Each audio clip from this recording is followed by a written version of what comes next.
Okay, first of all, how crazy that we just had a pay-per-view event from Istanbul, Turkey, streamed out to the entire world with 16 super matches on it, and the biggest complaint people have is that it was too much good arm wrestling. The event started around 12 p.m. EST and didn't end until 6:30 EST. That's 6.5 hours of pretty much non-stop super matches. Credit where it's due, they were very efficient. Introduce the athletes, they arm wrestle, quick post-match interview, on to the next one. And it's not like there were a bunch of filler super matches. These are all bangers. It always is at East versus West. You're not getting on the card unless you've made a name for yourself. By the way, look at the ref. I've never seen someone so intent on an elbow.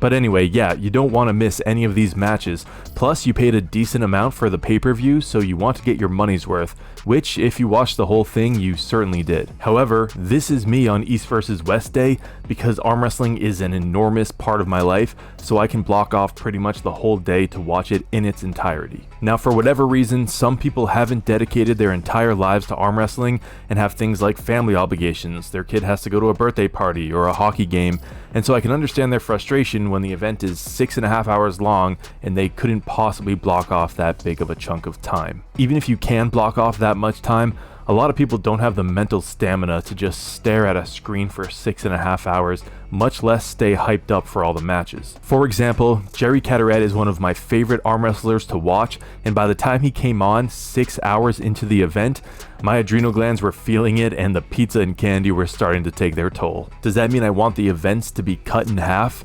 No. Like I said, I grew up on Halo and StarCraft. I can stare at a screen with the best of them. But an idea like this has been floated.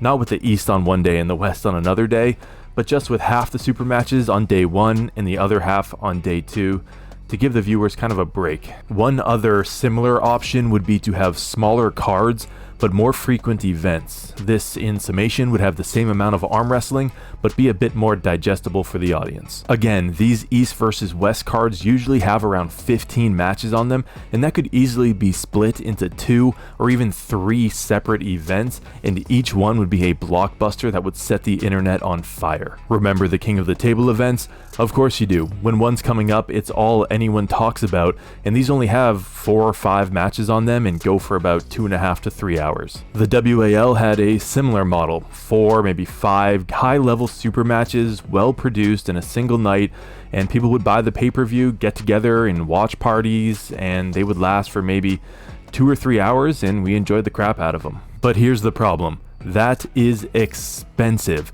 You have to pay for the venue. You have to pay for the staff, the referees, the cameraman. I saw that camera guy in the back there change like 3 different times. Very professional stuff. You got to have the live stream set up, the back end of the website to handle payments and everything. It's a big deal. And then there's Engin. This is one of the most well-deserved claps of all time. The dude pours his heart and soul into this, and you can hear it in his voice after these events. He is cooked, he is exhausted, and it feels selfish to say, hey, you need to put on more of these. So where does that leave us? Well, I'll give you my thoughts, but I really want to hear what you think in the comments. We need to crowdsource ideas here. Engin has helped us so much, so I think it's on us to give as much constructive criticism back as we can. Alright, well first, these events have to be profitable. It's just an economic reality. If Engin is losing money on these events, I mean, eventually the money's gonna run out and there won't be any more events, period. So before we even talk about adding more or splitting them up, increasing the expenses, we gotta support them every way we can by buying the events, getting merch, sharing it around, post it on Facebook, Instagram, wherever. I also don't think that splitting the events up across 2 days is the best solution either. It's gonna add a lot to the expenses and it's gonna cause confusion on who's pulling on which day, and you're still gonna have tons of calendar conflicts because now people have to block off time on their Saturday and their Sunday. We also don't want to put any more work on Engin. Those arms can carry a lot, but it seems like he's already at max capacity. So here's what I would like to see for the future of East versus West, because for the health of the promotion, I do think the cards need to be shorter. So right now, all of the events are here in Turkey, but the event is called East versus West. So you have all of the West with tons of venues and tons of promoters who I am certain would be more than happy to help out. So I would like to see every event be under 4 hours in length, but have them more frequently bouncing back and forth between the West and the East, and have the West handled by people other than Engen. Engen would of course oversee it, but not be, as hands-on as he is now.